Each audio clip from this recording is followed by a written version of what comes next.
बाद आपने मुझे मांग संख्या 16 और 31 पर राजस्व और सामाजिक न्याय एवं अधिकारिता पर बोलने का मौका दिया।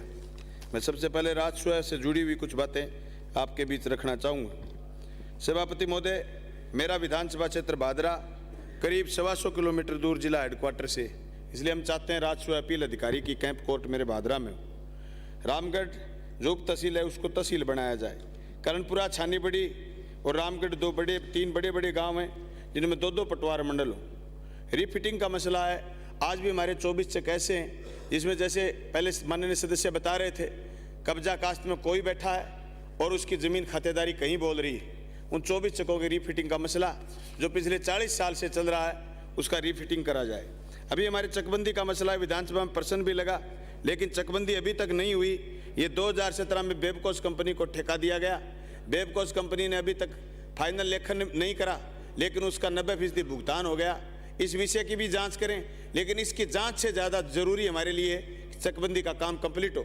सिद्धमुख नहर नोर फीडर के जो क्षेत्र पूरे के पूरे जो राजगढ़ तहसील के और आपके सिद्धमुख के और भादरा और नौर के, उनके चकबंदी का काम पूरा करा जाए। मैं सुझाव देना चाहूँगा मंत्री महोदय से कि अभी थोड़े दिन पहले फसलें खराब हुई और सारी फसलों के खराब होने के बाद सरकार ने आदेश करा कि स्पेशल गिरदावरी करो।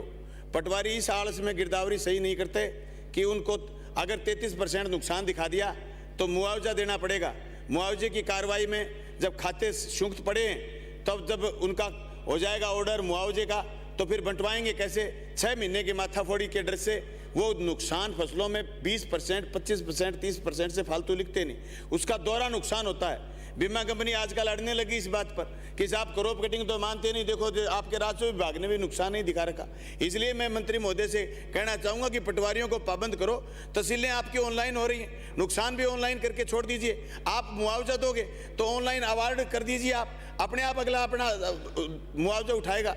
लेकिन पटवारियों की इस आलस की वजह से किसानों को अपूरणीय क्षति हो जाती है। मैं मंत्री महोदय से ये भी कहना चाहूँगा आपके मार्फत कि कब्रिस्तानों की भूमि है नहीं, वन विभाग घुस गया। मैंने पहले भी ये बात रखी है, वन विभाग 1982 में जब तत्कालीन जिला था गंगानगर, उस समय गंगानगर के कलेक्टर ने एक आदेश करा कि आप 3 दिन के अंदर सारी भूमि बताओ वन विभाग कहाँ अलॉट करना है। पटवारियों ने गांव के नज़दीक वन विभाग अलॉट कर दिया।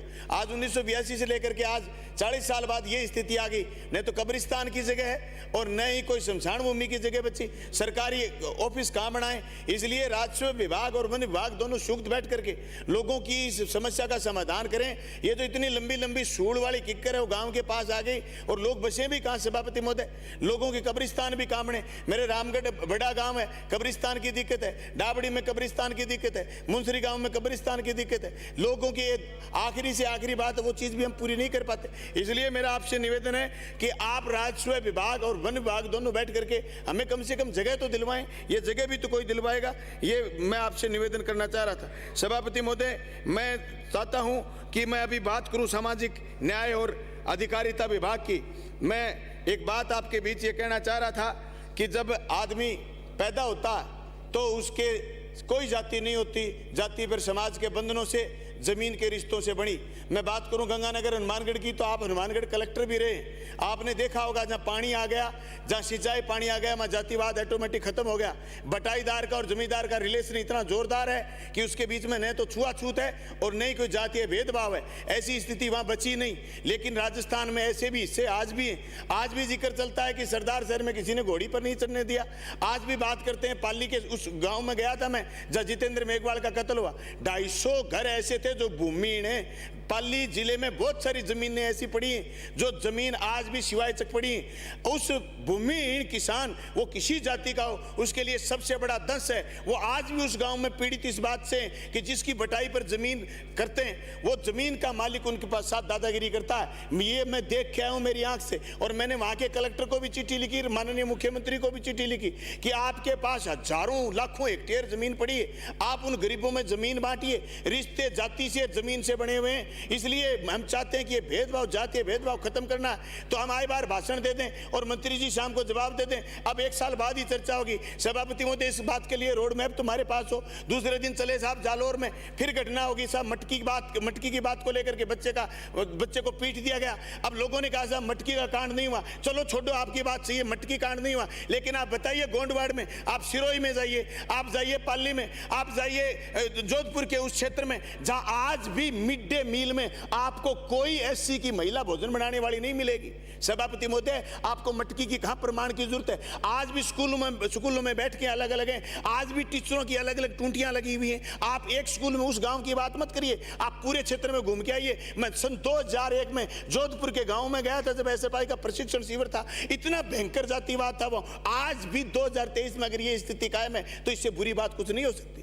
हम आप पालनहार चला लिए, आप अनुप्रति योजना चला लीजिए, लेकिन एक आईपीएस बने हुए दुल्हे को घोड़ी पर चढ़ने के लिए अगर पुलिस का सहारा लेना पड़ेगा, समाज किधर जा रहा है? सभापति महोदय, आप इस बाबा साहब भीमराव अंबेडकर द्वारा बनाए हुए संविधान में आप असमानता खत्म करने की बात कर रहे हैं, आप समाजवादी मॉडल की बात कर रहे हैं, आप लोकतंत्र की बात कर रहे हैं, लेकिन समाज में जिस तरीके से आज भी जातीय वैमनस्य, जातीय भेदभाव, जिस तरीके का सामंतवाद कायम है, ये हमारे मुंह पर कालिक है। चाहे उदयपुर की घटना हो, चाहे भरतपुर की घटना हो। उदयपुर की घटना भी इतनी निंदनीय है कि एक आदमी को कैसे कोई कत्ल कर सकता है, और भरतपुर में कैसे कोई लोगों को जिंदा जला सकता है। ये इतनी बड़ी घटना है जो समाज में हजार आपकी उपलब्धियों को 1 सेकंड में नीचे ला करके छोड़ देते हैं। आप दुनिया के पैमाने पर जब काउंट करे जाते हो तो ये करे जाते हो कि आपका समाज घृणित है, आपके समाज में ऊंच नीच है, आपके समाज में भेदभाव है, आपके समाज में महिलाओं के प्रति भेदभाव है, आपके समाज में दलित के प्रति भेदभाव है। ये चीजें हमें पीछे ले जाती हैं। जब अब दुनिया के डेस्क पर आए, हम कहते हैं हम दुनिया के महान गुरु बनेंगे, दुनिया के विश्व गुरु बन जाएंगे, लेकिन आज जो स्थिति बनी हुई, इस स्थिति में हम विश्व गुरु बनने तो दूर की बात, हम तो हमारे पुरखों के वो नारे पे जुटला रहे हैं, वसुधैव कुटुंबकम की बात करते थे, हम तो उन नारों को पीछे छोड़ रहे हैं। सभापति महोदय, मैं आपके सामने बात रखना चाहता हूं कि इतना डरा हुआ सहमा हुआ समाज कैसे हो सकता है? आप इतने सहमे हुए एससी के लोगों, अभी आप सदन में देख लीजिए, आज जिस मुद्दे पर डिबेट है, ये तो राज्यसभा पर साथ रख लिया आपने, नहीं तो मेरे तो ये पांचवी बजट सत्र चल रहा है। जिस दिन इस मुद्दे पर डिबेट होती है तो हमारे बहुत सारे लोग गायब हो जाते हैं, इसलिए कि आज भी हमें लगाव नहीं इस बात का। ये हमारी आत्मालोचना है सभापति महोदय, किसी को एक दल को दूसरे दल को नीचे दिखाने की बात नहीं। आप विराजने संविधान के द्वारा प्रदत्त अधिकारों, नहीं तो आपको भी यहां कोई नहीं विराजने देता। अगर राजाओं का राज होता तो आप यहां नहीं होते, हम यहां नहीं होते। लेकिन इसको तेजी से बराबरी पर लाने के लिए रोड मैप तैयार करना होगा। आप योजना 1000 करोड़ लगा दीजिए। आपने आज तक टीएसपी क्षेत्र में काम करा है, इतने रुपए अगर आप नगद दे देते तो वो लोग चांदी के हो जाते, लेकिन कहां हैं? आज भी दलितों में यह स्थिति है, अनुसूचित जाति में यह स्थिति है। 26-26 किलो की महिलाएं हैं, बच्चे आज भी कुपोषित हैं। सभापति महोदय, आज भी आदिवासी क्षेत्र में, वन क्षेत्र में आज भी बच्चों की मृत्यु दर है, जो मृत्यु दर आप सपोज नहीं कर सकते। अकेले राजस्थान की नहीं, पूरे की पूरे वनवासी क्षेत्र में, पूरे आदिवासी क्षेत्रों में बच्चों की मृत्यु दर है। आज भी मनुष्य कुपोषण का शिकार है। हम कह रहे हैं कि हम निरोगी राजस्थान का सपना ला रखा है, हमने ये कह रखा है कि हम राजस्थान को निरोग कर देंगे, लेकिन निरोग के साथ साथ हम राजस्थान में समानता जब तक नहीं लाएंगे तो सभापति महोदय, मैं मेरी बात दोहराना चाहूंगा। एक गाड़ी में 4 टायर हैं, एक टायर की हवा कम हो जाएगी, गाड़ी खींचने लग जाएगी, और 2 टायरों में हवा कम हो जाएगी, गाड़ी एक्सीडेंट कर देगी, आपके जीवन को खत्म कर देगी। ये स्थिति आज भी समाज में असमानता का भेद है। इस असमानता के भेद को पाटने के काम के लिए आया था आरक्षण, और उस आरक्षण की मुखालफत करते हैं लोग। मैं कहता हूं समाज में अगर बराबरी चाहती है तो आरक्षण को फिर आगे करिए। आप अभी आप देख रहे हैं तो देश में हो क्या रहा है, आईएएस सीधे भर्ती हो रहे हैं सभापति महोदय। जो जिस आरक्षण का बेर, मीठा बेर आपने तोड़ के खाया था, वो आपके बच्चों के हाथ से छीना जा रहा है। सीधे आईएएस भर्ती हो रहे हैं, जो आपके और हमारे और संविधान के लिए खतरा है। सभापति महोदय, ये बातें राजनीतिक विरोध की नहीं है, ये हकीकत है। क्या मतलब रह जाएगा? आप सरकारी नौकरी नहीं निकालेंगे, प्राइवेट नौकरियां निकालेंगे, आरक्षण उसमें बचा ही नहीं। अरे अखबारों में बड़े बड़े लेख लिखते हैं, व्हाट्सएप यूनिवर्सिटी पर सारे दिन लोग ये कहते हैं कि देखो आरक्षण वाले लोगों ने क्या कर दिया। सभापति महोदय, जिन आरक्षण के लोगों को भी बराबरी का दर्जा मिला और मौका मिला, उन लोगों ने भी अच्छा करने का प्रयास करा है। इसलिए हम चाहते हैं कि सामाजिक न्याय की बात हो, भेदभाव खत्म हो, असमानता दूर हो, अस्पृश्यता दूर हो, और संविधान में प्रदत्त हमारे अधिकारों का हम ढंग से पालन करें, सरकार इस बात पर खर्चा करे। उच्च शिक्षा में स्थिति क्या है सभापति महोदय? आपने 12वीं तक के स्कूल खूब कर्मोन्नत करे। आपने 12वीं, सभापति महोदय 2-3 मिनट का वक्त दीजिए। 12वीं तक के स्कूल आपने कर्मोन्नत करे। उच्च शिक्षा में क्या स्थिति है? SC ST की क्या स्थिति है? आप STC के कॉलेज में जाइए, बीएड के कॉलेज में जाइए, आप MA में जाइए, आप PhD में जाइए, आप नेट में जाइए, आप जहां भी जाओ स्कॉलरशिप, कितने विद्यार्थी SC ST की स्कॉलरशिप ले पा रहे हैं? ही नहीं सर साहब। आप रिजल्ट उठा के देखिए, उच्च शिक्षा से गायब होते जा रहे हैं साहब। आप देखिए, एक साथी ने इधर से भी जोरदार बात कही, आप डॉक्टर, कितने बच्चे बन रहे हैं आपके डॉक्टर? सभापति महोदय, इन बातों पर गौर करने की जरूरत है। कोरे अपने भाषणों से काम नहीं चलने वाला। हमें बराबर ला के खड़ा करना है, समाज में असमानता की खाई को पाटना है। तो सभापति महोदय, इन लोगों के लिए, दबे कुचले लोगों के लिए विशेष पैकेज की जरूरत है, और पैकेज के साथ साथ इस माहौल बनाने की जरूरत है। सभापति महोदय, अगर घर में माहौल अच्छा नहीं है तो कितना ही अच्छा भोजन बना हुआ वो खा नहीं सकता कोई। घर में कितना अच्छा भोजन बना हो, कोई जीव नहीं सकता अगर घर में माहौल अच्छा नहीं है। माहौल अच्छा नहीं है सभापति महोदय, समाज में कटुता बेमनस्या बढ़ रहा है। एक दूसरे को देख करके लोग नफरत करने लगे। ये हमारे हिंदुस्तान की संस्कृति नहीं थी सभापति महोदय। सभापति महोदय, आज आंगनबाड़ी में महिलाएं काम करती हैं। हम समानता की बात कर रहे हैं ना, आज सामाजिक समानता की। आंगनबाड़ी में महिलाएं काम करती हैं, हम कितना काम लेते हैं उनसे, कितने सरकारी काम करवाते हैं आंगनबाड़ी की महिला से, 7 दिन से कार्यकर्ता से। सभापति महोदय, देते क्या है? अभी 2 साल बाद, 3 साल बाद, 1 साल बाद किसी का रिटायरमेंट है, आज उसको 8,000 रुपए देते हैं। सभापति महोदय, 8,000 रुपए में कोई MLA एक दिन काम चला लेना तो आप और हम देख लें। 25,000 रुपए कम से कम किसी परिवार का हो तो उसके भी परिवार है सभापति महोदय, सारे दिन हम उससे सरकारी काम करवाते हैं। सभापति महोदय, मेरी मिड डे मील की बात मैं करना चाहूंगा। मैं चाहूंगा सभापति महोदय, मिड डे मील में 4 घंटे काम करती है तो वो बच्चों को खाना खिलाती है महिला। 1700 रुपए, अभी 1 मिनट में 1700 रुपए सभापति महोदय। 1700 रुपए में कोई मिड डे मील में काम करेगा?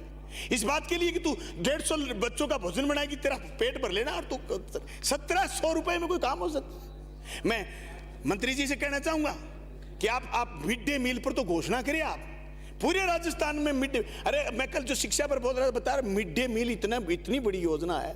आप बच्चों को तो 6 दिन में तंदुरुस्त करना चाहते हो, और उन बच्चों के लिए जो दूध में शक्कर डाल के जो महिला देगी उसको मरते हुए देखना चाहते हो?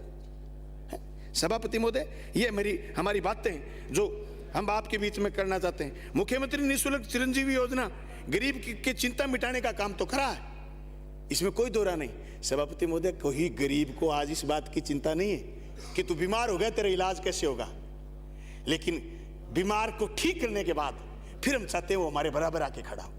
ये हमारे संविधान का असली लक्ष्य था। सभापति महोदय, मैं बहुत सारी बातें करना चाहता था, पर मेरे विधानसभा क्षेत्र में धानक जाति के लोग हैं। धानका जाति में पहले उनका प्रमाण पत्र बना हुआ नेठराना गांव में, बड़े स्थिति में धानका जाति के लोग बसते हैं, लेकिन अब उनका ST का प्रमाण पत्र नहीं बन रहा। बाप का जारी हुआ, बेटे का जारी नहीं हो रहा। सभापति महोदय, धानक जाति को धानका जाति का प्रमाण पत्र दिया जाए और उनको ST में शामिल करा जाए। निजी क्षेत्र में आरक्षण लागू करा जाए। वाल्मीकि समाज को ही सफाई में काम दिया जाए, दूसरे लोग उसमें अतिक्रमण नहीं करें। आपने मेरी बात को ध्यान से सुना, आपका बहुत बहुत धन्यवाद। लेकिन लास्ट में राजस्व मंत्री जी से अपील करूंगा, मंत्री महोदय, सारे राजस्व के काम, अदालतें बंद पड़ी हैं, कोई किसी का हक बेच रहा है, कोई किसी का हक खा रहा है। राजस्थान सरकार से इल्तिजा करके, वकीलों की हड़ताल खुलवा करके, उनका प्रोटेक्शन एक्ट लागू करके और आप काम शुरू करवाएं ताकि कोई किसी की संपत्ति ना छीन ले। आपका बहुत बहुत धन्यवाद, शुक्रिया।